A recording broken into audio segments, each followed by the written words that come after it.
Gamescom. I'm their homeboy AvataRichie, and I may be a PlayStation guy myself, but at the end of the day, I'm still a gamer.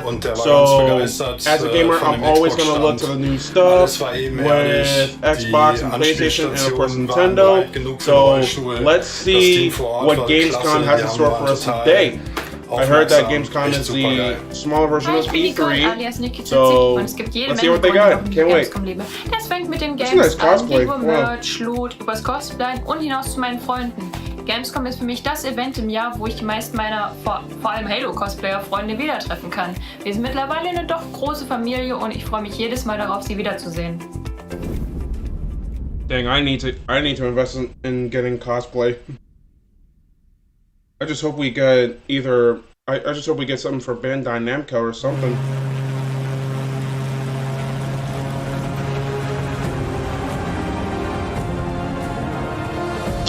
Oh, the Notre Dame.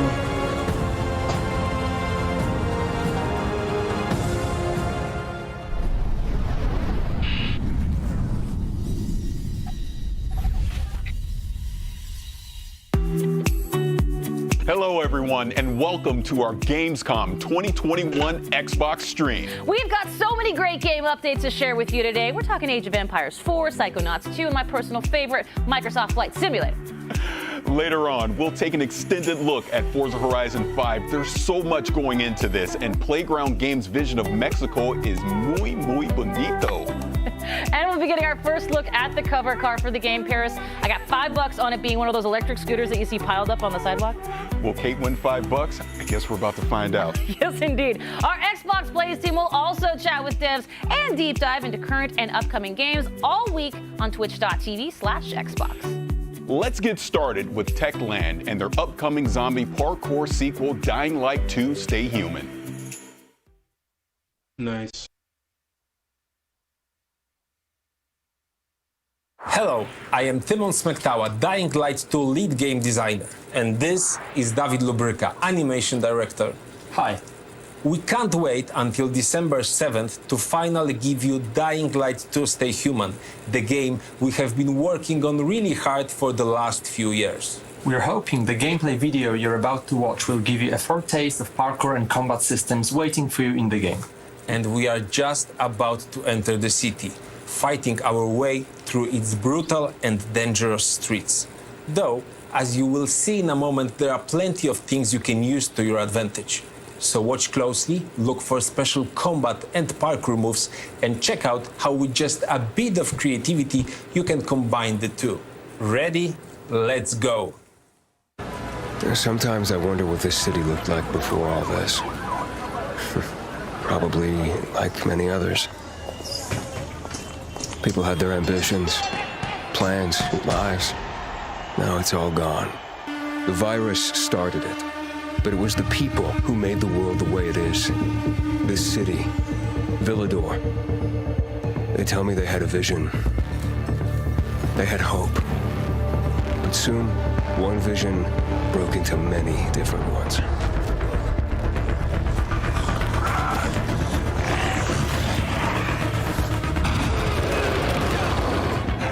Instead of fighting together, people stood against each other. War broke out. Was it a little bird met a broken leg? Hope died.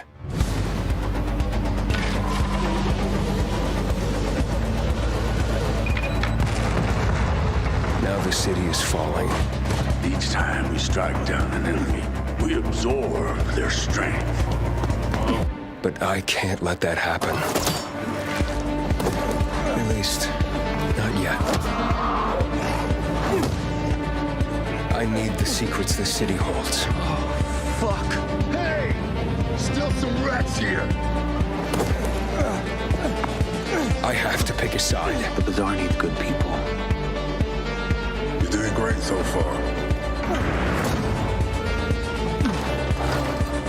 I have to make a difference.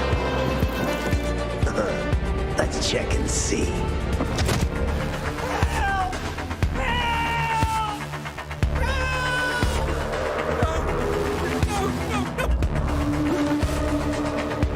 They say that great change is a series of small gestures.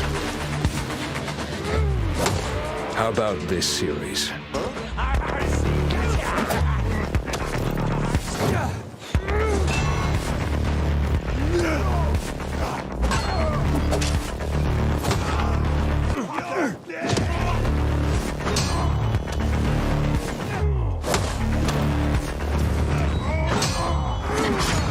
Is all hope really gone? We'll see about that. Well, that was an exciting trip, wasn't it, Timo? Did you notice those bandits in medieval-like armor passing by skyscrapers, banks, and large billboards? That's what we call a modern Dark Ages. And it's a very unique design, one very important for the plot of Dying Light 2. But there's another thing that stood out to me, all those parkour moves that you and your team has put so much effort into. Well, all you need is a few thousand of animations, cooperation with professional tracers, mock-up sessions, and invaluable help from David Bell, whose face and moves player will see in the game, by the way.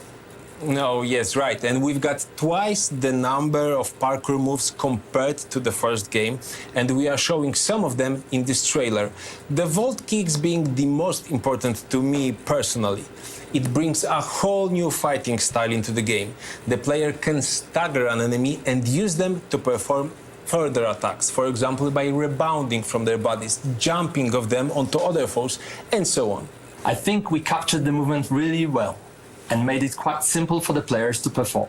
I can't wait for them to try it out and tell for themselves how much they loved it. It's definitely going to be useful. The city's buildings are higher than anything we have done before, improving its verticality. Players will need to find a way to reach those tall skyscrapers and other challenging spots too.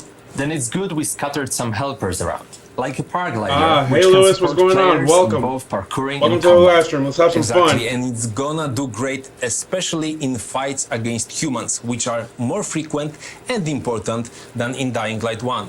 It's been over 20 years since the events from the first game, so people adjusted. They are much bolder now, at least during the day. And they are more vicious too. And I think that's a great summary of this discussion. Pre-order Dying Light 2 and explore its vast, complex world on December 7th. Thanks, David. Thank you.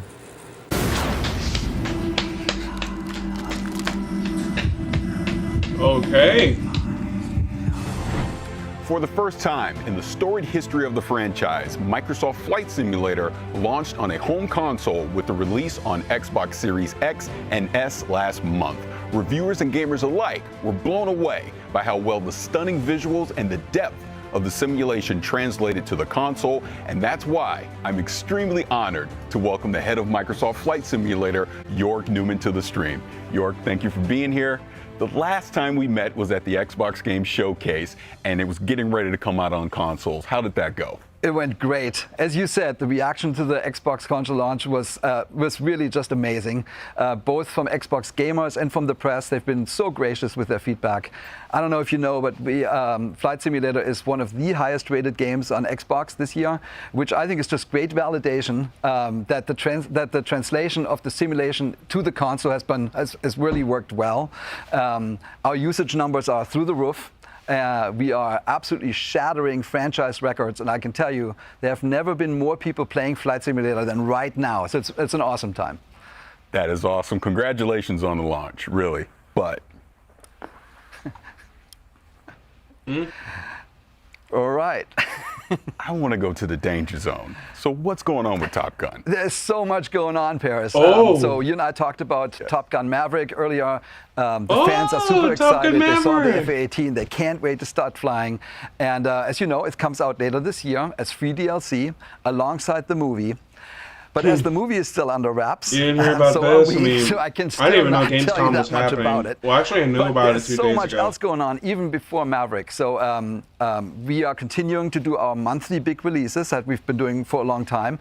And next month, on September 7th, we are launching World Update 6. And this world update, I mean, at the beginning of the show, if you remember, there was a little red plane flying into Cologne. Well, we did that because World Update 6 updates that region, the region of Gamescom. So Germany, Austria, and Switzerland. And what that means to us is we have new aerial and satellite images. We have a new elevation map that helps us with the mountains. So the Alps actually look awesome now. We have new 3D cities like Frankfurt and Wuppertal in Germany. We have Basel in Switzerland. We have Vienna and Graz in Austria, and those cities look just amazing. They have like 7 centimeters resolution, and it's awesome. Man, but, is it just me, but we or want do to I celebrate need to the see entire the region. Top Gun movie? So we picked 100 of the most scenic places, the most famous landmarks, and we call those POIs, and we sort of spread them throughout the simulation, and we also added airports. We did Lübeck and Stuttgart in Germany, and Klagenfurt in Austria, and St. Gallen in Switzerland, and what it ties it all together is missions. We're having new discovery flights, we have new landing challenges, and we have new sort of tours of the country. So they fly you around all the awesome looking places and really celebrate the beauty of this region of Earth.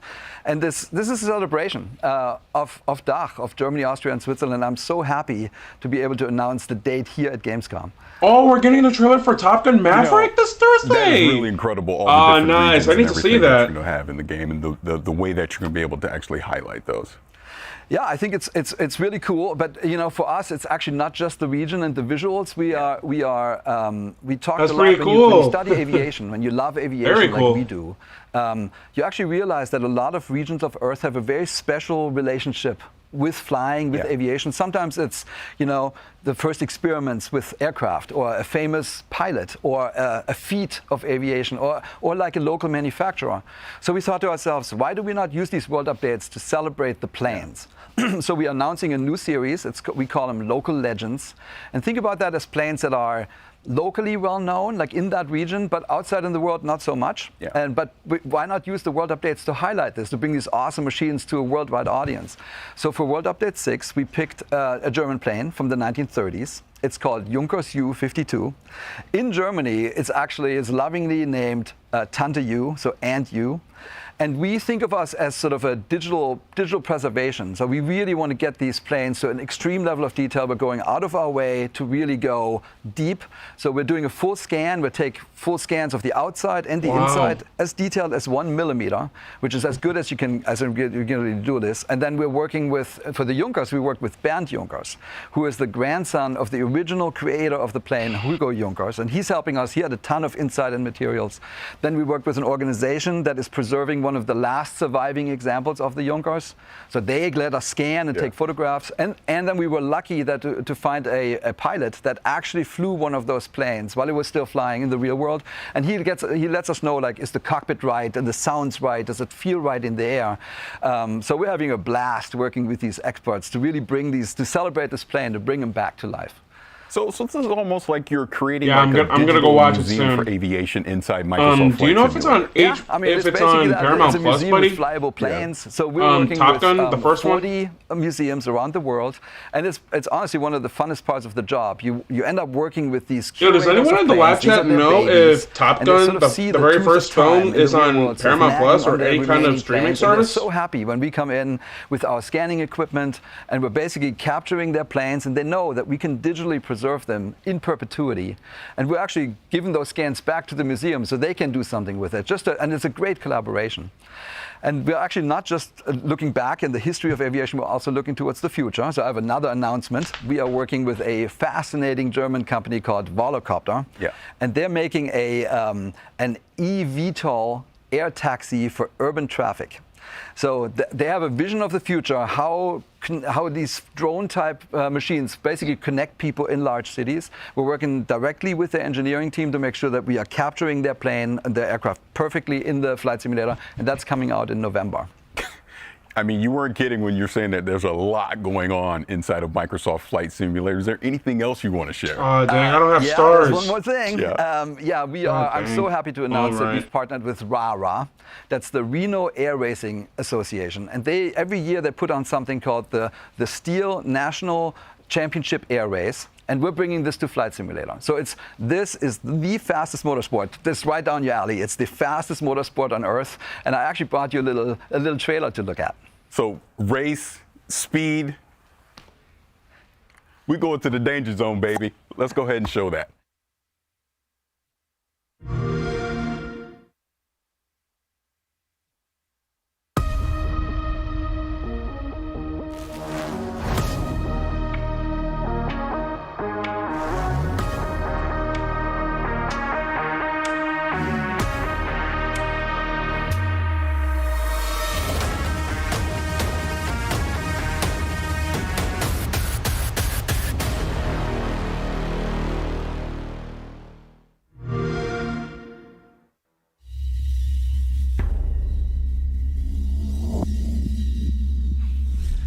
You know I like going fast, and you know I love being in the danger zone. When is this coming out? Man, these planes, they fly 500 miles faster than 500 miles an hour, 50 to 250 feet above the ground. So you are definitely going to be in the danger zone. I mean, without going into too much detail, this Reno Air Race is actually the largest expansion we have since we launched on Flight Simulator. It's not just because we scanned all the famous race planes of the world. There's lots of them. This is also the first time when you can basically race against your friends and pilots across the planet. And so a competitive multiplayer is coming to Microsoft Flight Simulator, and that will definitely test your pilot skills. And you ask, when is it coming out? This is coming out this fall, so it's right around the corner. Oh, that is fantastic. And you know I have the need for speed, so I can't wait to get my hands on this and participate in some of these air races. Awesome, man. We got you covered. All right, thank you. If going fast on the ground is more your speed, keep an eye out for an extended look at Forza Horizon 5 later on in the stream. We'll also talk with Wasteland 3's game director about the game's next big DLC. But first, if you're an Xbox Game Pass subscriber, we have some great news for you.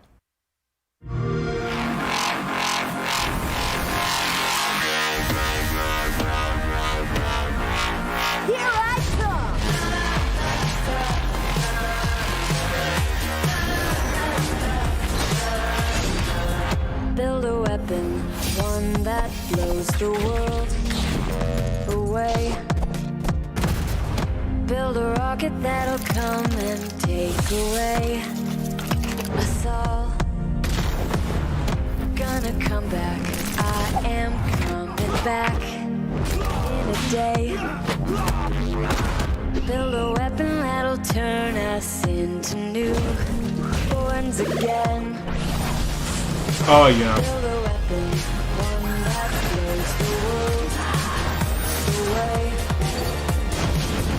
Build a rocket that'll come and take away us all. Gonna come back, I am coming back in a day. Build a weapon that'll turn us Signal into it. Wow.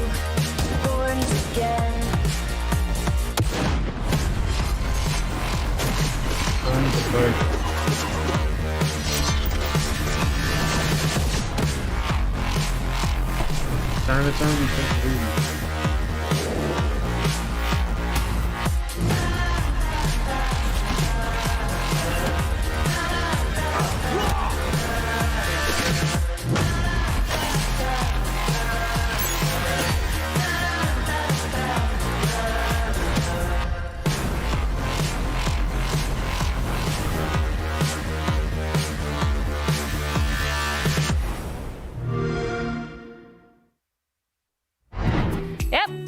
They did it. They added even more games to Game Pass. But let's talk about what's coming up. We're talking Age of Empires 4 with the game's creative director, and we're going to see what's next for Sea of Thieves. But now we've got a new roguelike retro shooter that, in grand retro fashion, sends you plundering through shifting dungeons to defeat a mysterious eldritch terror. Let's dive into the pit.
I am here with creative director of World's Edge, Adam Eisgreen. And Adam, I'm so excited to talk Age 4, of course, because you've brought something a little different and very special today.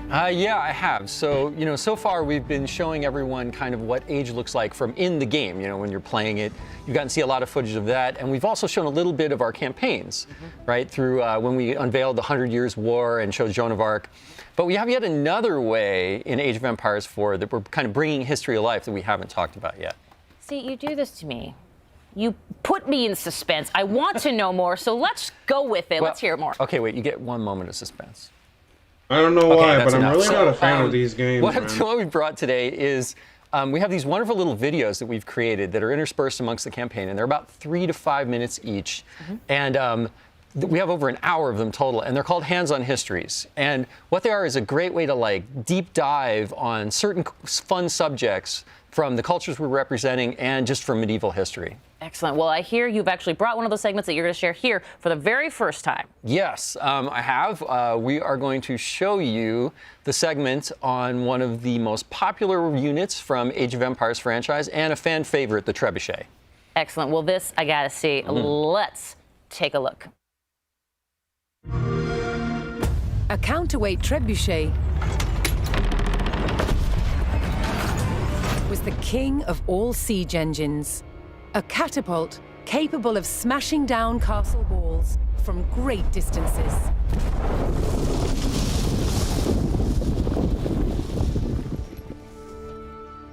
At Warwick Castle in England, they've built a replica, one of the largest in the world.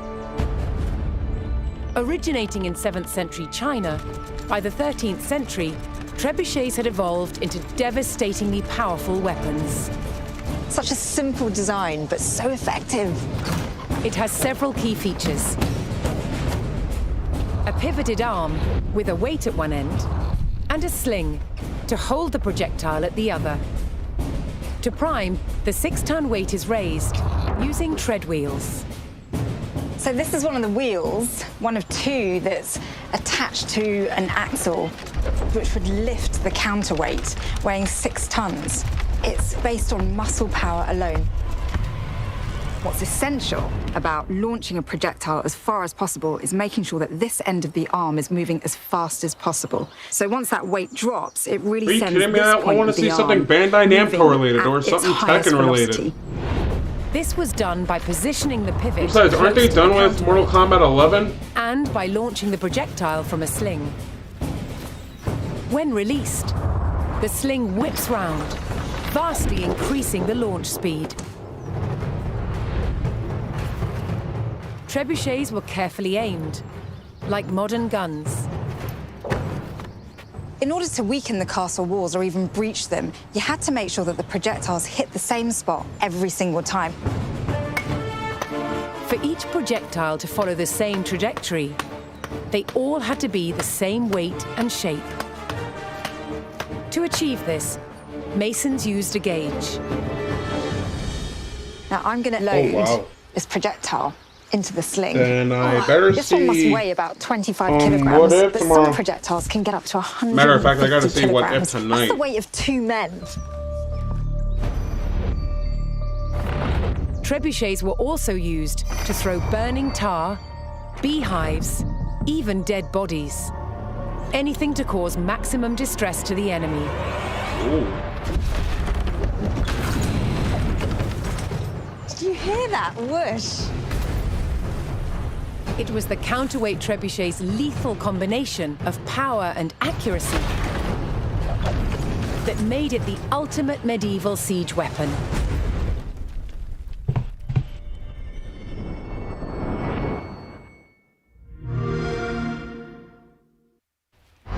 I'm going to say trebuchet.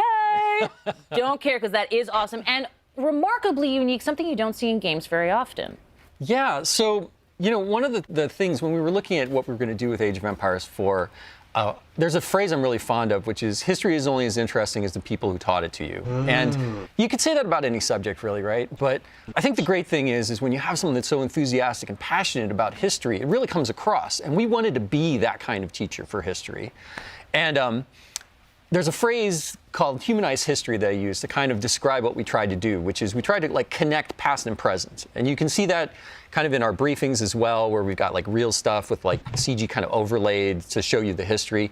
And so for these, we really wanted to do that same thing. So ourselves and Relic partnered with this amazing group in the UK called Lion TV, and they've done production on an amazing amount of shows and documentaries for the BBC and won every award you can imagine for media.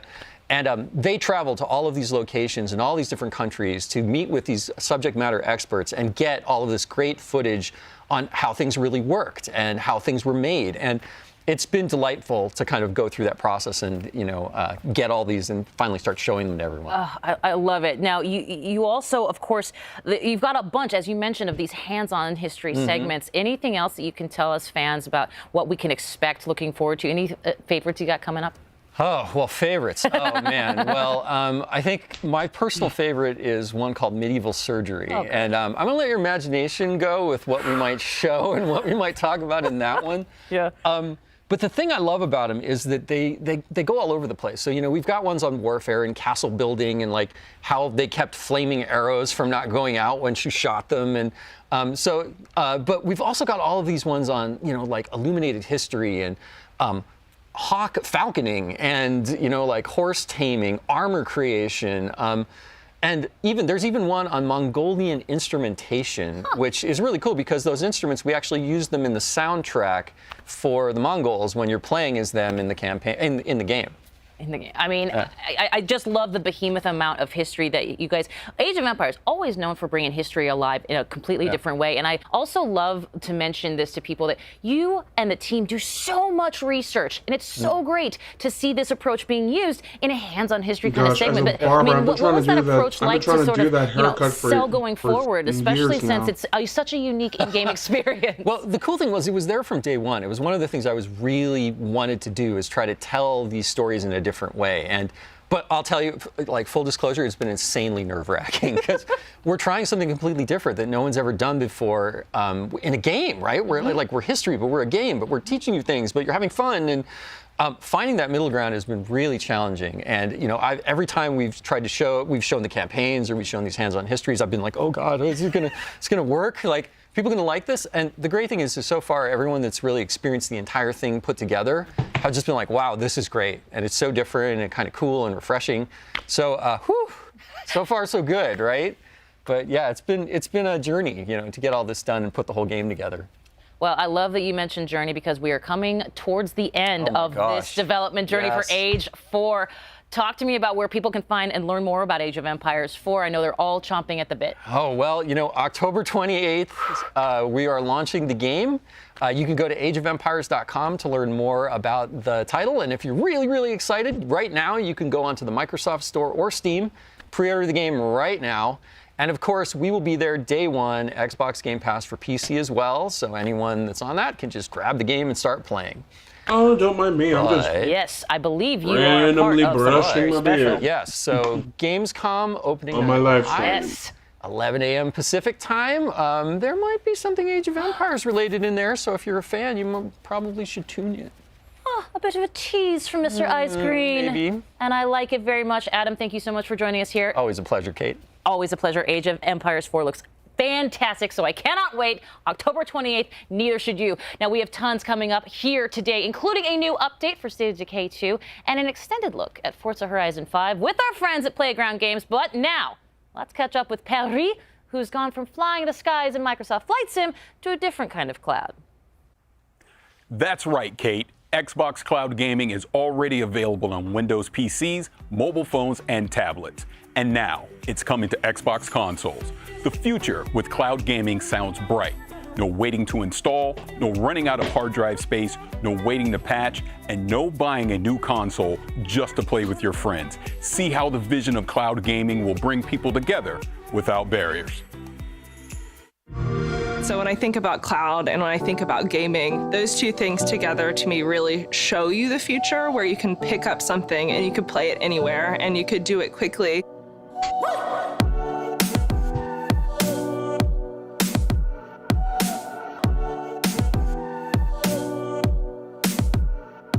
Cloud gaming looks phenomenal.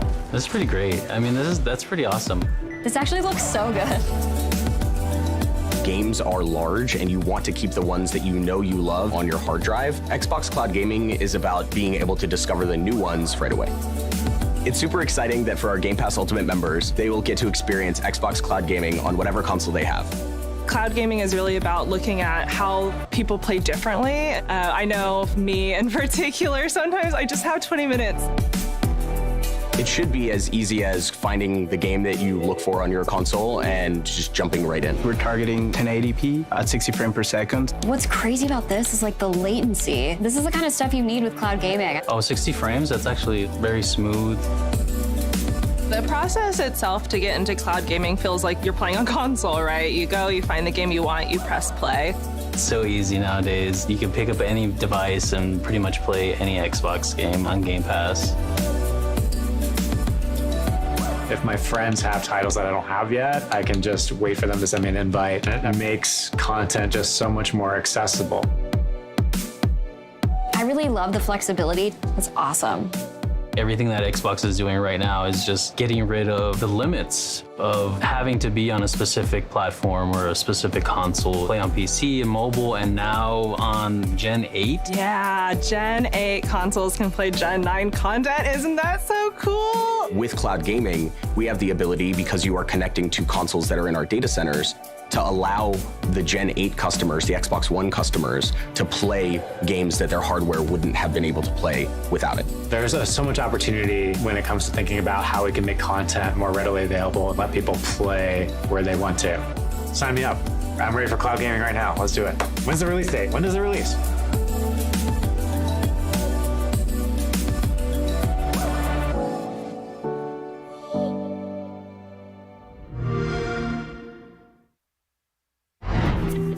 August 9th saw the release of the free optimized update for Hellblade: Senua's Sacrifice on the Xbox Series S and X. With beautiful and rich visuals, thanks to the addition of ray tracing and improved materials alongside performance updates, this is the perfect opportunity to relive Senua's journey or experience it for the first time. And if you haven't played this, do yourself a favor, grab a pair of headphones and immerse yourself into this world. Agreed. Speaking of unique experiences on Game Pass, the Xbox Plays team will be taking a look at some ID at Xbox titles over the next few days, including 12 Minutes and The Big Con. They're also talking with developers from Halo, the Master Chief Collection, Forza Horizon 5, and Destiny 2. So join the live Q&A to get your burning questions answered. You can catch all of those streams on twitch.tv/Xbox. Speaking of Forza Horizon 5, don't forget our friends at Playground Games will give us an extended look at their monument to motoring in Mexico later on. That includes never-before-seen areas of the game map, plus cars that have never been in the Forza franchise before. I've loved everything I've seen of Forza Horizon 5 so far, and I can't wait. Now, Kate, there's more games to check out, right? Well, right you are, Paris. Let's talk Wasteland 3. Their newest DLC introduces us to a new cult, the Cult of the Holy Detonation. The Holy Detonation is life. Deep within Cheyenne Mountain, we've changed. Devolved into the mutations you see before you. Set on a righteous path. The Holy Detonation's life-giving glow should be shared with everyone.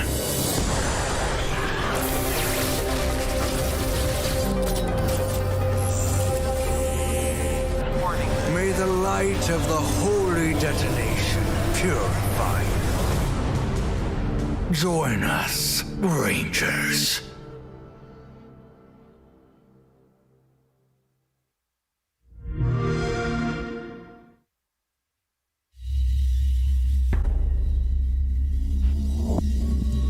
With new patches, bug fixes, and added features, like a fine wine, Wasteland 3 just gets better with age to really savor the game's bouquet. We're talking with In Exile game director David Rogers. David, thank you for joining us. I'm super stoked to be here. Thanks. So in the trailer, we saw that the DLC is coming out on October 5th, but we know, In Exile, Wasteland 3, you guys have been working on this for a very long time. So can you kind of talk about that journey? Yeah, our dev team has been working nonstop, full tilt, trying to make Wasteland 3 the best version of itself it could be. Over the past year since it's released, we've added features, we've balanced, we've listened to the community, we've fixed bugs, added stability, and I really think that the version that we have now is the absolute best version of the game, and if you've never played it before, now's an awesome time to jump in. Well, congratulations on everything that you've been doing with Wasteland 3. Now, this DLC is called The Cult of the Holy Detonation. Now, talk about that a little bit. Tell me what's going to go into this DLC. What should we be excited about?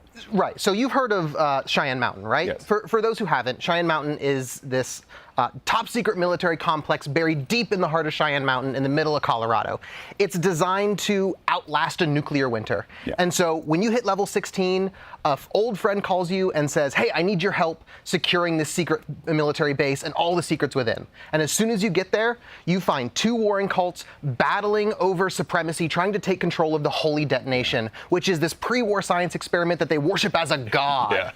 And, these cultists are insane, they're mutated, they've gone totally mad, and all they want to do is share the holy radiation with you and your entire ranger team. How generous. Yeah, that sounds a lot cooler than some of the cults I may have joined in the past, but this is typical Wasteland fashion. We're really going to be able to get in there and mix it up, right? Right. So you and your ranger team insert yourself right smack dab in the middle of their holy war, which, what could go wrong? Yeah. And this is a Wasteland game, so you decide everything. Choice and consequence is our bread and butter. And so you decide who lives, who dies, who gets screwed over, who takes charge. You're deciding the fate of the cults, the Holy Detonation, Cheyenne Mountain, and ultimately all of Colorado. This is really your game to craft and mold.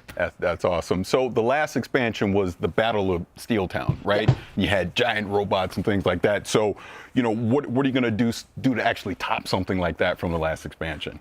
Right. So we wanted returning players to find something that they could never find in another version or in previous versions of Wasteland 3. And so we built this as a Wasteland style dungeon crawl. And in there you find this awesome mix of mystery, exploration. You're meeting these crazy cultists who have been locked in this pre-war time capsule, and some of the raddest boss battles we have ever been able to build in a Wasteland game. That's awesome. I want to get back to the crazy cultists, but talk to me about these big boss battles. I want to hear more about that. Right. So we took the best parts of Wasteland combat and we breathed new life into it with objective-based combat, which are basically super rad boss battles.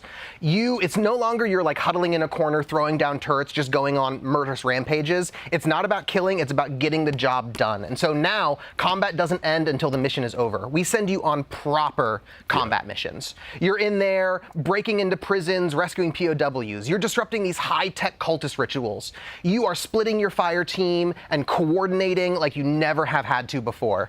Everyone on your team has a job, and I really think this is going to take old players who know their ranger team like the back of their hands, and it's going to make them scratch their head and really have to rethink how they go about combat and making it new, exciting, and challenging mentally in a way we haven't been able to really do before with just straight-up murder combat. Now, Wasteland has a reputation for getting a little silly. Right. What are some of the weird characters we can expect in some of the story encounters we'll see in the game? Yeah, with Cult of the Holy Detonation, we really got to cut our devs loose and just let them be creative and fun and silly. In Exile's modus operandi is if we're brainstorming and something makes us laugh, we just put it in the game. That's just how we do it, and we pick up the pieces afterwards. Because we want to make something that entertains us, and then we know if we're having fun, our fans are going to have fun along with us. And so we got to explore, really letting you get deep into this weird radiation cult, and let you interact with them and talk with them, and tell stories and maybe even join them.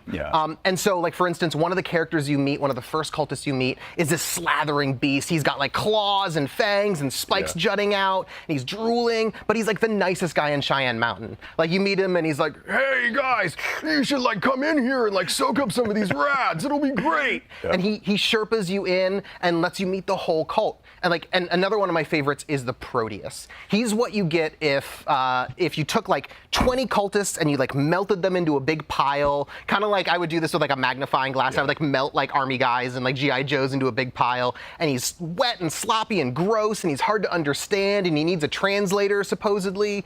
But he's like your #1 fan, and getting to build like this totally out there, wild, extreme character was a ton of fun to write for. It's a ton of fun to like explore like what makes this cult tick, and he's an absolute blast. Hell, even some of the weapons that you find in Cheyenne Mountain, they're devolved cultists. Like there's one guy and he kind of devolved into this like vomiting bagpipe creature, and he has this real like kill me vibe about him.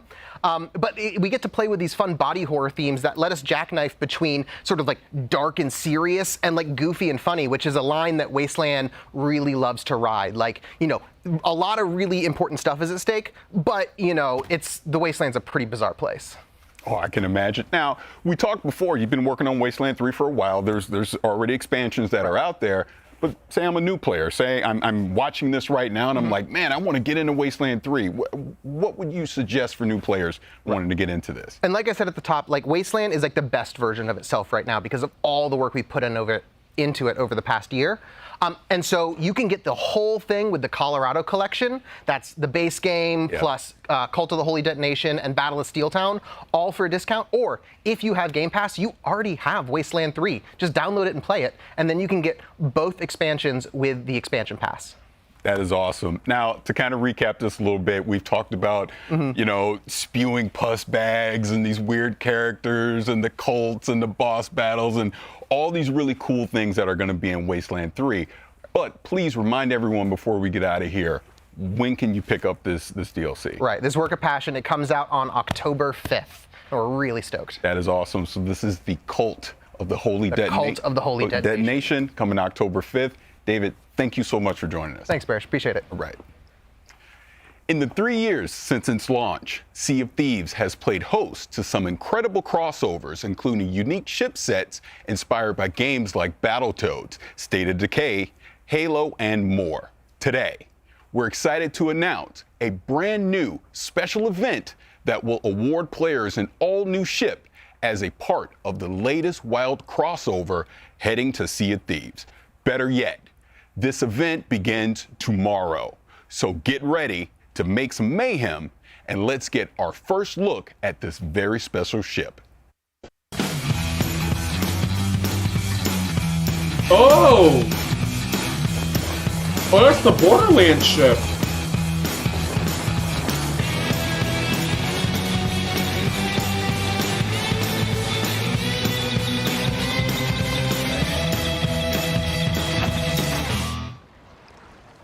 Yep. That's from Borderlands. Guten Tag, everyone. Really cool to be a part of this all-digital Gamescom event. And we were thinking, what's the best way to kind of celebrate Gamescom and to be a part of this as Sea of Thieves? And so we're really excited to reveal that we're bringing the Mayhem ship set that you've just seen, a really, really cool ship that's inspired by Borderlands, into Sea of Thieves. And we're giving all of our players a chance to earn it during kind of the Gamescom time period. So it's been really cool to work with the Borderlands team to bring this ship to life, and giving all of our players the chance to earn it as part of this live event that we've cunningly titled Mayhem. You might notice the link. So you can probably guess the kind of activities that are involved, but if you head to Larina at any of the outposts in the Sea of Thieves world, she'll be able to fill you in on the details of what you need to go do to earn the ship set. So we hope everybody gets a chance to take part in this awesome time-limited event. So it starts today, and it runs through to September the 7th. So that's the time period you've got to get your hands on the Mayhem ship set. And I think that's it from me. So as always, I will see you on the seas.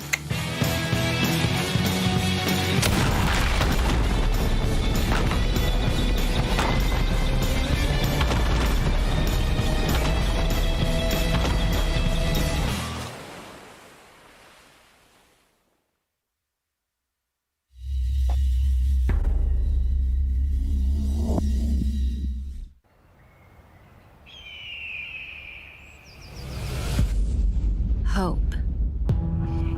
It's always been a dangerous world in Trumbull Valley. Oh, I think we're back to Dying Light now. Dying Light 2. It's hope that brings us back together. Oh no, that's State of Decay. Old friends. It builds new bonds. And in the face of a growing threat, hope is the greatest weapon we have.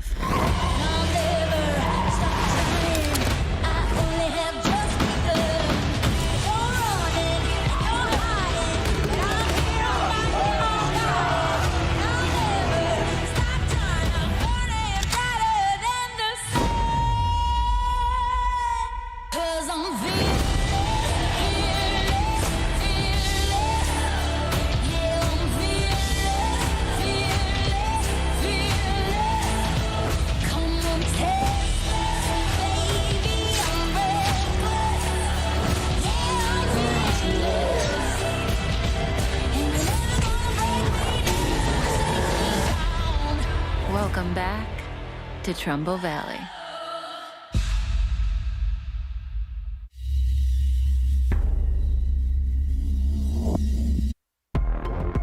Well, just like zombies themselves, it seems everything old is new again in State of Decay 2. And we have a guest to walk us through this Undead update. Please join me in welcoming Undead Labs Director of Communications, Wanda Russell. Hello, Wanda. How are you? Hello, I'm great. It's great to be here. Talk about the Homecoming update releasing on September 1st. We are very excited to get this into players' hands. You are indeed. So let's talk about the Homecoming update. Obviously, we are coming back to Trumbull Valley. We were there for Heartland, the update, back in 2019. Talk to me about the differences, and I'll sit right here and listen because you're adorable. So Heartland is the story mode within the game, but it's a very linear, narrative-driven experience. You know, players couldn't move their communities there. So that's all changed with the Trumbull Valley map. It is the 5th core open world map. It's fully remastered, and it expands into 2 territories that were completely inaccessible in Heartland. So players can return to Trumbull Valley with their communities, start new communities there, and really start exploring everything that the new map has to offer. So then would Homecoming be a sequel then to Heartland? Yeah, exactly right. So the events in Heartland kind of play out. You see what happens in Trumbull Valley. So we think of it as the 3rd part of our Trumbull saga that began with the original State of Decay game, continued into Heartland, and now we see what has happened since then and what storylines might be coming to a close. So there is a lot for players to discover, a lot of environmental storytelling to find, and you know, things have changed. So this isn't the Trumbull Valley that players might remember. So that's going to be exciting. Interesting. Well, and anytime you expand something like Trumbull Valley, you just have to have a juggernaut of content, pun intended. Talk to me a little bit about what some of those things are that players can get in on here now in the expanded Trumbull Valley. Yes, a ton of new content. In fact, we're doing something unique with the Trumbull Valley map. There are items there that you can only find on that map and nowhere else in the game, including 12 new hats and outfits, 10 new very cool weapons. We've got 6 new bases, 2 new achievements for achievement hunters. And on top of that, we are adding the game's 12th bounty pack. So that will be available from the bounty broker across all maps. And I have to say, they are some of the coolest weapons I have ever seen go into the game. I'm so excited for people to find them. A juggernaut amount of content, and I don't care who sees that second pun of the day. That works out great. Well, let's talk about the State of Decay community, because it's absolutely an integral part to this entire franchise. And State of Decay being on Xbox Game Pass, how has that impacted the community? How has that impacted the game? Talk to me about those. It's been fantastic, and you know, we have an amazing community. We love them so much. In fact, one of the reasons we're doing Trumbull Valley as a map is because it was one of the most requested features from the community, which also makes it very exciting for us to be able to say, we did it, you get it. And we have a major milestone that we're celebrating. State of Decay 2 has 10 million lifetime players. 10 million lifetime hang your hat on that. I absolutely love that. That really grateful. Incredible, amazing news. Congratulations to you and the entire team at Undead Labs, man. Fantastic work. Well, speaking of Xbox Game Pass, let's give me the deets one more time when it comes to the update. So the update releases September 1st. It's a free update for all State of Decay 2 owners, and it's included with Xbox Game Pass. Happy Homecoming. I love it. Thank you, Wonder, very much. My pleasure. Now we move from Trumbull Valley to the Lost Valley of Akria. This mystical location trades zombies for ancient warrior clans, forgotten temples of long-dead god kings, and a healthy dose of hack and slash. All this awaits in Strayblade.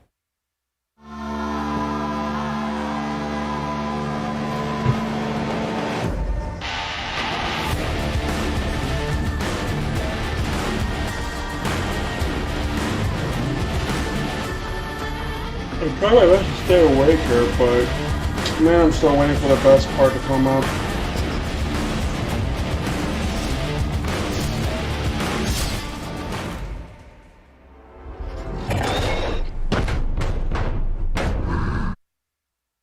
In Strayblade, you discover the mystical Lost Valley of Akria, a world which ranges from overgrown temple ruins to frozen caves and winding canyons. A game world that changes based on your victories and plenty of dudes to stab in blade-to-blade combat. If that weren't enough, you even get a fuzzy little pal to help you out. Between the epic fights and this small guy, there's clearly a lot going on here. So let's hear more from Point Blank Games about Strayblade. Hello everybody, I'm Leonard Couch, Game Director at Point Blank Games, and today I will show you Strayblade. Strayblade is an action RPG where you play a rogue adventurer who is exploring the ancient valley of Akria with his companion, a witty wolf named Boji. Unveil the history of the Forgotten Valley, muster the powers of the 3 Akrian metals to restore balance to this war-torn land. Yes. That is the how, as well as the why. Combat and exploration are the 2 key elements of our game. Let's dive into the combat first. Our combat system merges strategic anticipation of enemy attacks with split-second blade-to-blade reactions. It is the high noon of skill-based melee weapon combat. To achieve that, we put our hearts into creating fluid, well-readable animations and epic cinematic finishers. You can choose from multiple weapon categories that can be combined to fit your playstyle. Now, let's take a look at the exploration. Akria's colorful world ranges from overgrown city ruins to frozen caves and winding canyons. Together with your companion, explore the deepest corners of an ever-changing world bristling with adventure. Every discovery holds treasure. Find rare materials, recipes, weapons, lore pieces, and beautiful places. Change is part of your journey, where every victory impacts the world around you. When you die, time keeps moving forward. Enemies killed stay dead, new foes invade camps that you weakened, and when Boji revives you, only one thing is certain. The change you brought shapes what now awaits you. And of course, get ready for epic boss fights.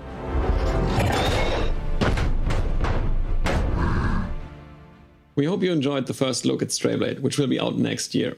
And keep an eye on our social media channels for more information.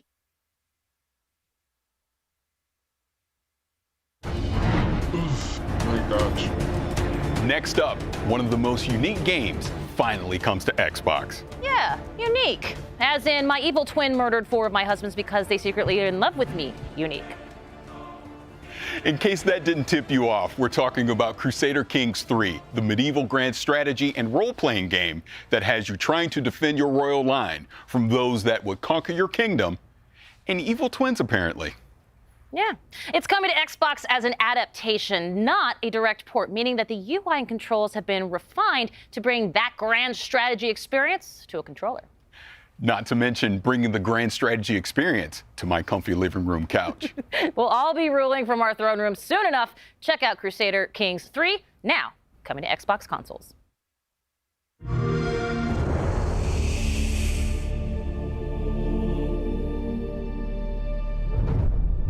My son, we must never forget the crimes committed against us. Your father sought his glorious revenge and failed.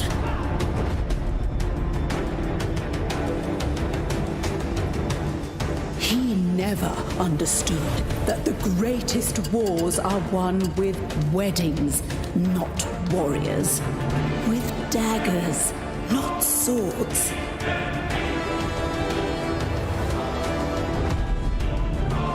Only the small-minded measure success across the span of a single life. The real game is played across generations. You see, real strategy requires cunning.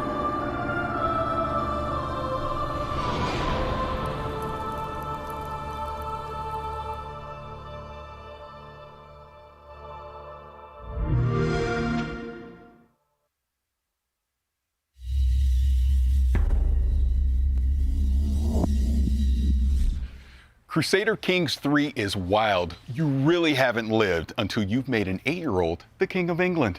Well, it's nice to have hobbies. We've all gotten into some weird stuff this past year. Weird like diving into people's brains and exploring their mental universes projected into a psychedelic 60s wonderland kind of weird?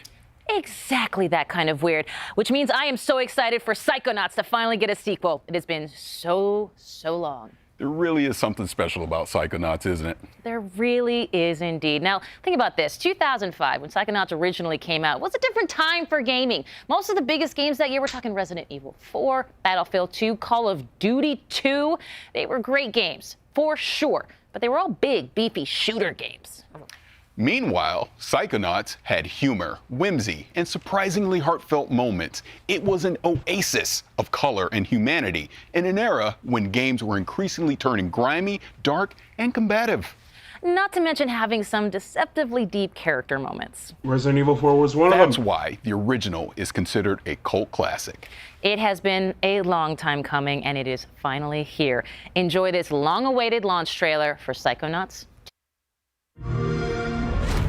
Well, this shouldn't take too long.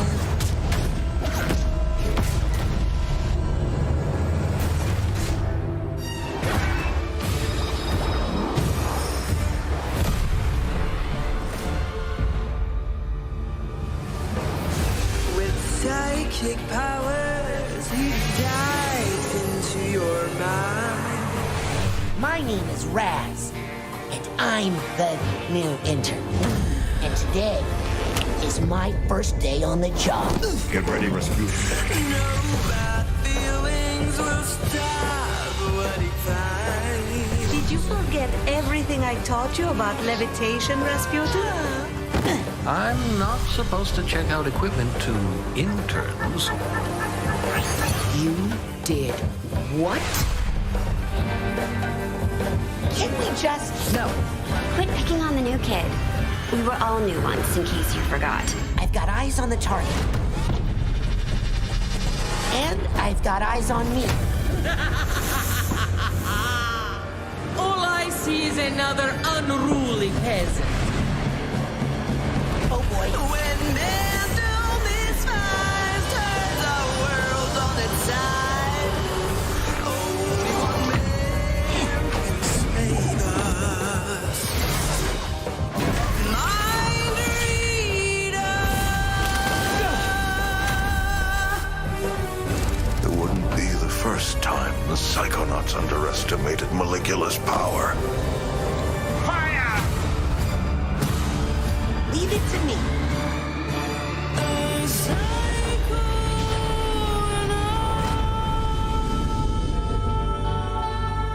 Nice.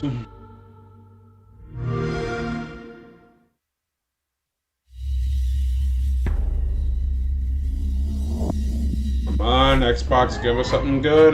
You're boring me Well, out it's clear here. I could not be more excited for Psychonauts 2 because I gotta be honest, me and that original game, we got some beef that needs settling. If you know, you know. The meat circus level, it is infamous, it is brutal, it is difficult to say the least. It's the final level of the original game that came out, and I cannot believe I'm doing the math on this one. 16 years ago, Tim Schafer and Lizette Teatree Montgomery. I am definitely dating myself, but you all welcome from Double Fine Productions. Thank you so much for being here. Tim, can you believe it has been 16 years? I almost said 19 years. Yeah, it feels like only yesterday, but it kind of was for Raz because the story picks up right where the first game left off. And even though it has been a lot of years, it's a game that matters a lot to us. We really love it here at Double Fine, and we know that a lot of fans, it meant a lot to them. And so we really want to be true to the spirit of the first game, which we were able to do because we brought back a lot of the same voice actors, and we also have a lot of people on the team here that worked on the first game, as well as bringing on a bunch of new people like Lisette. Thank you. It was really important for us to carry the legacy forward, especially the cool style of Wonk that is very prevalent in the first game. Style of Wonk. Just put it on a shirt. I'm in there for it. Let's roll it back a bit. Of course, this can be kind of a trippy idea if you're not familiar. Psychonauts, they still jump into people's minds, I'm assuming, like the first game, right? So if a Psychonaut sort of dove into my brain, it would be like a lot of Ted Lasso quotes and French Bulldog memes. Am I correct, Tim? Yeah, that's what's fun about a Psychonauts game is that all the levels are different, just like every person is different based on their personality. If you could jump into someone's mind, what would it look like in there? What would be the color of the sky, and like who would the monsters be? And in Psychonauts, you get to do that because Raz has the power of astral projection. And when he goes in, he gets to fight those monsters and help people deal with their nightmares and wrestle with their inner demons. And so there's a ton of variety, and there's a lot of anything goes. We can go to any location, we can have any art style, and coming up with new levels for the second game was really fun to do. Well, I loved it from the first game, certainly. Let's talk a little bit about how that kind of concept expresses itself in the game world. I mean, Psychonauts 2 has got it all over the place, I'm sure. Yeah, it was really important for us to carry forward the unique brain worlds and unique levels from the first game and the unique style as well. So we really focused on how we could bring forward that style in Wonk and also bring in new levels and enemies. Now, of course, it wouldn't be Psychonauts without new mental demons. And I'm sure it's happening in Psychonauts 2. What does this mean? Does it mean basically is that we're finally able to slap COVID anxiety in the face? Well, I don't know if you get to slap anxiety in your face, but you definitely get to slap some panic attacks, and COVID definitely caused a lot of those. In addition to panic attacks, some of our old enemies have also come back. Our sensors are our favorites, and they're definitely here. And in addition to that, we also have our doubts and some new enemies. There's our lovely sensor. Also, some regrets.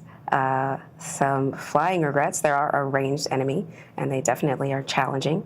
Our doubts are our slow, sticky melee enemy. You're also seeing our enabler here. He energizes our whole combat troop. So we have a whole cast that you can battle and fight with. Including the new bad mood. Including the bad mood. Which is... It's an electric storm of feelings that you have to fight. Now, for those who haven't played the original, available now on Xbox Game Pass, by the way, wink. Tim, why is Raz so good at rummaging through brains?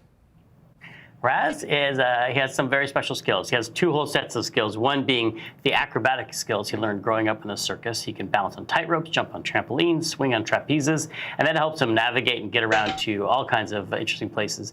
But he also has this other side to his personality, which is that he's a powerful psychic. So he can levitate objects, he can use telekinesis and pyrokinesis. He has these powers which people might recognize from the first game, as well as 3 new powers for the second game. He has the ability to mentally connect thoughts together, and he can connect 2 thoughts and actually connect 2 thoughts together to solve puzzles and to navigate in this game. He has the power of time bubble, which is just change and slow down how things are moving by changing people's perception of time. And he also has the power of projection, which allows him to pull an archetype, a personality, out of his unconscious mind and bring it into the world that he's in, like a companion in battle or in puzzle solving. But let's talk about the story for a second, because as the original Psychonauts, we saw Raz training to be part of an organization, and now perhaps he's part of a whole organization at this point. And are there other brain agents, other Psychonauts out there that maybe grew up in a completely different circus? Yeah, we have a lot of new characters in this game. We do. We have a lot of new characters in this game. As soon as Raz arrives on the headquarters, he immediately gets introduced to the interns. And the interns quickly tell him and show him how he fits into the organization. The bottom. They're right down at the bottom. Yeah, so earn his way back to the top again. He's no longer the coolest kid in summer camp. And much to his chagrin, his entire family, his entire embarrassing circus clothes wearing family comes to visit him in front of all his new friends. And so the interns find out that he's the awkward middle child of a circus family. Each one of them has their own quirks and foibles, and some of them are even psychic. And so a lot of their story gets told in this game, including their backstory and how it relates to the foundation of the Psychonauts themselves. Well, I like that. And of course, as you might know already, I'm sold. But you, of course, already knew that. When can myself and the rest of the world exact some beefy, meaty revenge? You can get back to the beef and play Psychonauts 2 on August 25th on Xbox Game Pass and PC. There it is. Lizette, Tim from Double Fine, thank you so much. And you know what? Extend a huge congratulations to everyone at Double Fine on the launch of Psychonauts 2. Thank you so much. We're very excited. Thank you. And you can catch more of Tim Schafer and ask him those burning questions about the newest game in the fan favorite franchise in our Xbox Play stream tomorrow. But first, we're going from cleaning out mental cobwebs to cleaning up alien planets in this supremely satisfying 4K 60 trailer for The Gunk.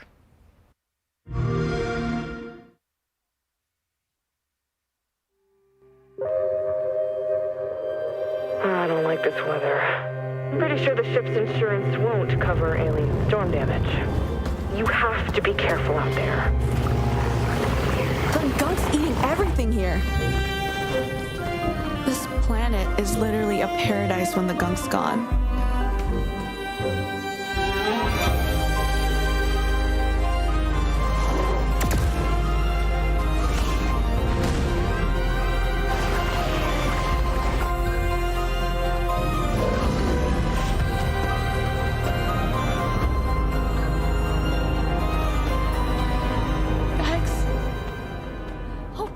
Apex?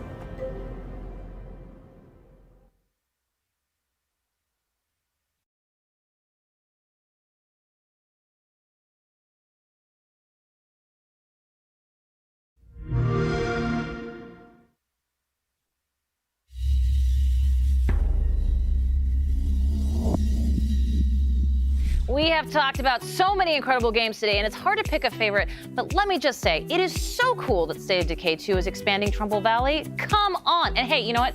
Great job on that Flight Sim interview. Oh, thank you. I mean, talking to Jorg is always a blast, and Flight Sim is such a special game to me because, I mean, it's literally letting me travel the world. But I was staring daggers of jealousy watching you talk to Tim and Lizette over at Double Fine. Well, I will say this, I understand, but you got to play Psychonauts 2 already, so I don't even want to hear it. That's true, but it's not the same as talking to the creators. Just trust me when I tell you, be excited for Psychonauts 2. I will say this as well, I am excited to see even more of Psychonauts 2 on our Xbox Plays streams. Yes, don't forget, Xbox Plays will recap all the week's news throughout the week at twitch.tv/Xbox, so make sure to check that out. Before Kate and I let Playground Games take the wheel, let me just say that it has been our distinct pleasure to chat games and nerd out with everyone today. Oh, it's hands down the best part of the job, for sure. But we're far from done here. Too true. Now, in June, Playground Games announced that Forza Horizon 5, the highly anticipated follow-up to 2018's breakout hit open-world driving game Forza Horizon 4, arrives on November 9th on Xbox consoles, Xbox Game Pass for console, PC, and cloud, and of course, Steam. And if you're watching our Xbox YouTube channel, switch over to our Xbox Twitch channel to see all this new exclusive content. Hey guys, and if you're bored of this, kind of, /Xbox if you guys for are the bored of full this, vroom experience. And if you're already watching on Twitch or one of the Forza channels, stay right where you are. Without further ado, let's dive in. Guys, I don't know about you, but this kind of looks official to me. Horizon 5 controller, which is available Mother for pre-order freaking today, so players can have it in hand. Mother freaking Tobey Maguire is coming back, yo, in Spider-Man No Way Home. Even though I saw the trailer just last night, in which the link in the description is down below, you guys better take a look at it. It is that good, I promise you right now. I cannot wait to see this guy back as Spider-Man, yo.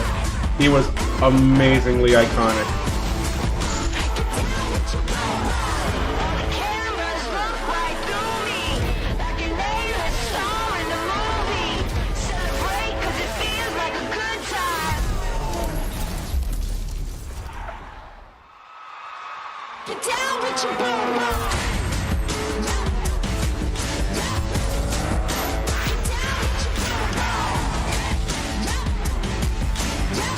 And look, here's a better look.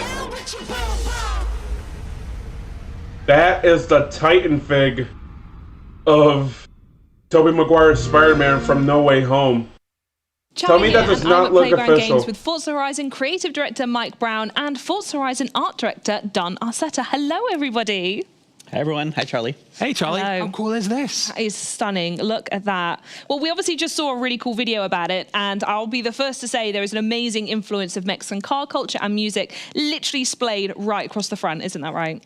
Absolutely. It just feels like it's a part of the Horizon Festival, like it's just dropped out of the game into your lap. Absolutely. Absolutely love it. And there's so much we do want to show the fans, and it's been quite difficult to decide where to start. Lewis. So can you maybe tell us a bit more about the game, Mike? Sure, yeah. So Forza Horizon 5 is bringing the Horizon Festival's unique brand of fun and freedom to beautiful and vibrant Mexico.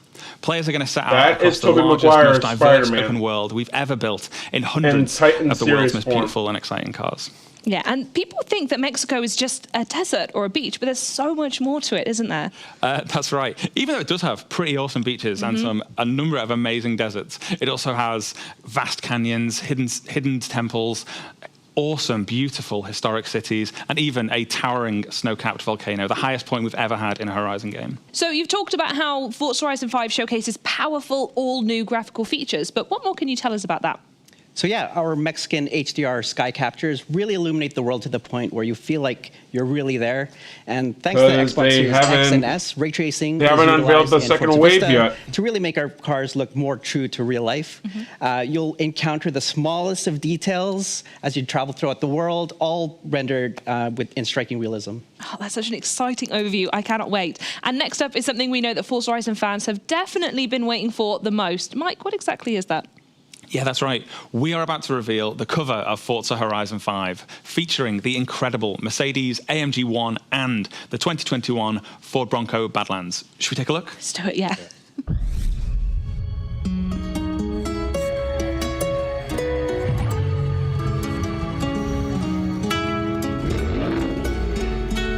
I don't know about you guys, but I'm thinking about giving Spider-Man 2 a rewatch.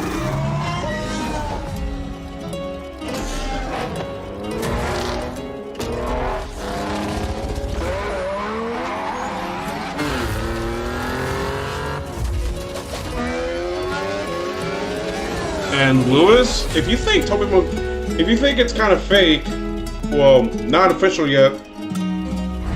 Look at this. Yeah, JB's move is in the movie, and this is what he said. Very different ways to explore Mexico. So what I want to know is he says Tobey Maguire is going to be the best part of the film. That confirms he's going to be in it. Yeah, so those differences are exactly why we chose them. The Mercedes AMG 1 marks the first time a car features Formula One hybrid technology, almost one-to-one from track to the street. And with the 2021 Ford Bronco Badlands, that's primed for rugged off-roading across Mexico's vast terrain. And I'm certain people can't wait to see more of what these cars can do in the game, so I don't think we should keep them waiting any longer. Mike, can you tell us about what we're about to see next? Yes, so in a few moments' time, we'll be kicking off a Forza Horizon 5 Let's Go stream, and everybody should check that out for a big deep dive into loads of new content and features from Forza Horizon 5. But before that, we have 8 minutes of brand new gameplay where we're going to see both the Mercedes AMG 1 and the 2021 Ford Bronco Badlands. And in typical Horizon fashion, we are going to see active volcanoes, cars jumping out of cargo planes, and a race under beautiful Mexican skies all the way to the Horizon Festival. Should we check it out? I think we should. Wait, are they doing the Furious 7 moment from... Are they doing the Furious 7?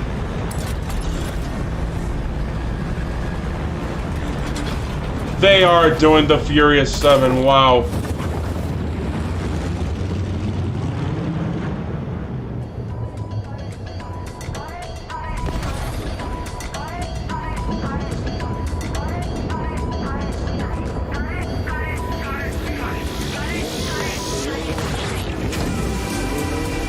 Furious 7. Bienvenidos a Mexico! Here we take control of the 2021 Ford Bronco Badlands, atop of the towering, snow-capped Gran Caldera volcano. See you on the other side!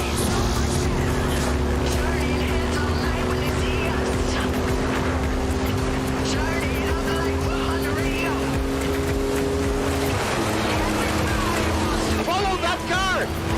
Past me!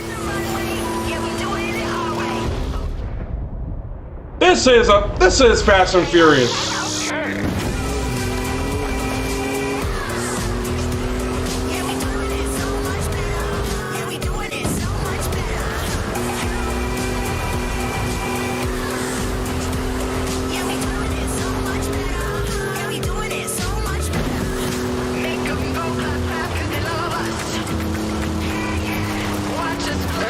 There might be a little bit of traffic ahead. Watch out for that.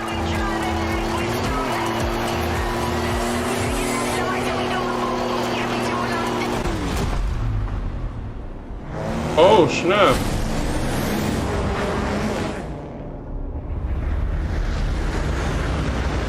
Making new friends, eh? You go enjoy yourself. I have to go make another delivery.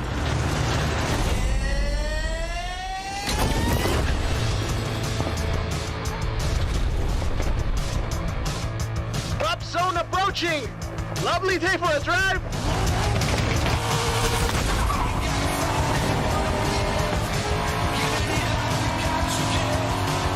So now we see the 2020 Corvette Stingray tearing up the asphalt towards a dust storm in the Mexican farmland. I already watched Mad Max Fury Road. It's actually a really good movie, buddy. I love it.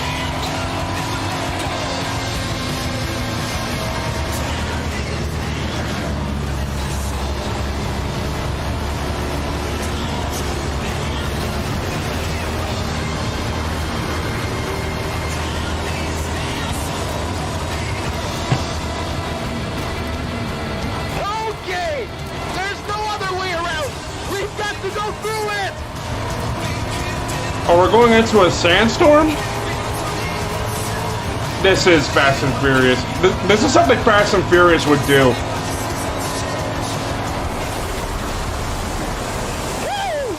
For the eye of the storm!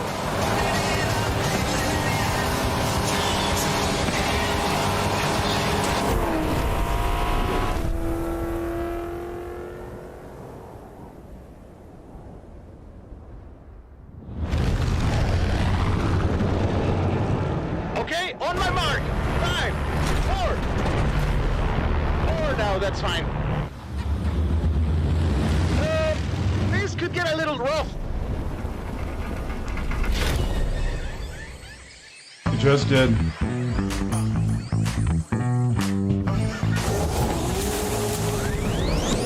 Touchdown! Not even a scratch. The jungle awaits. Next up is the Porsche 911 Desert Flyer, crashing through the dense jungle tree canopy. Flamingos! If Fast and Furious 10 is coming, they need to do something like this. Because this whole Avengers thing with the secret agents being the best drivers in the world, it's ridiculous.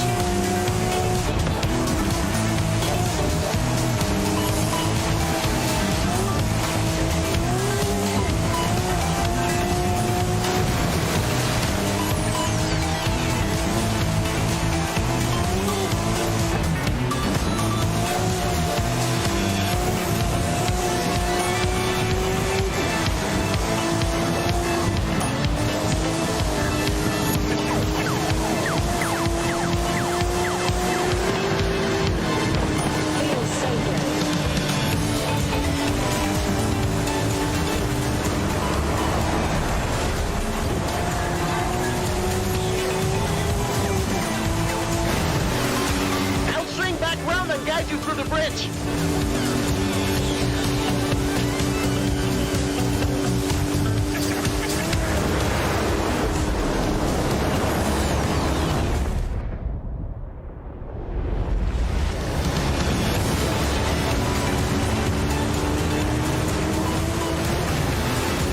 ¡Qué maravilla! You're not gonna believe your eyes when you see this. Keep going.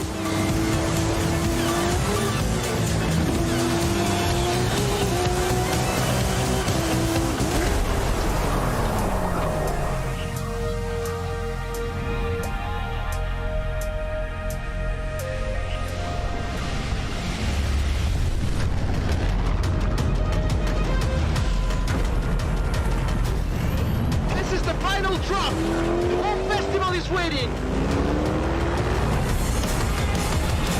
Go, go, go!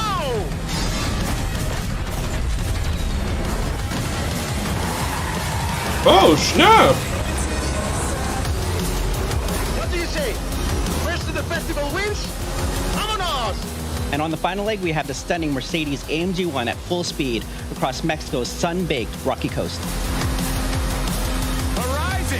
This is Mexico.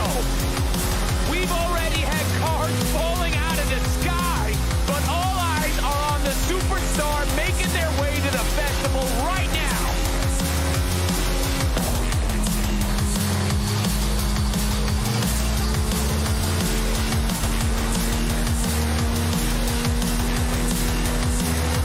If you've just arrived at Horizon Mexico, then you are in for a treat, my friend.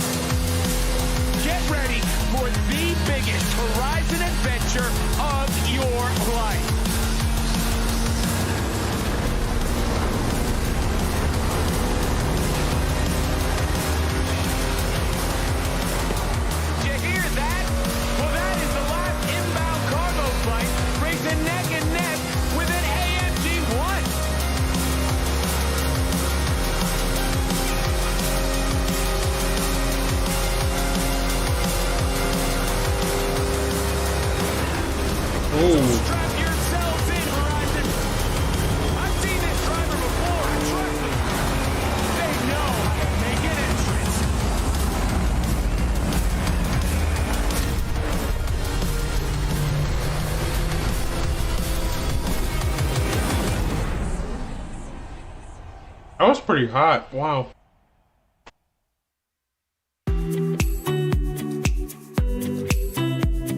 Well, that's gonna be it, you guys.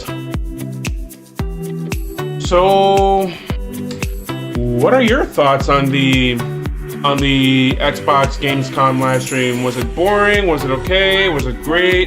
To me, I think it was just boring and okay. But I think they did something good with Forza Horizon 5. It doesn't really catch my attention, but in the end, it was really good. So, well, that was absolutely incredible, and I know I for sure will never get tired of cars parachuting out of planes anytime soon.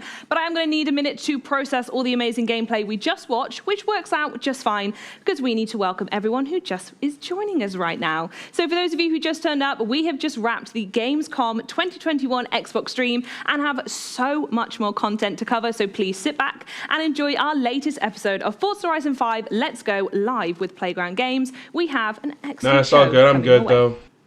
But thanks though. So first, in case you missed it, we're going to be recapping the major stay tuned. There's going to be more where that came from, all right? Ago, as well as taking a closer look at the Forza Horizon 5 I'm going to be doing some reactions later on today, I believe. And the initial drive and there's going to be more Gamescom then we'll take the freshly announced cover cars for a bit of a spin. So be sure to stay tuned, all right? See you tonight, and I'll see you tomorrow. Like and subscribe. Take care.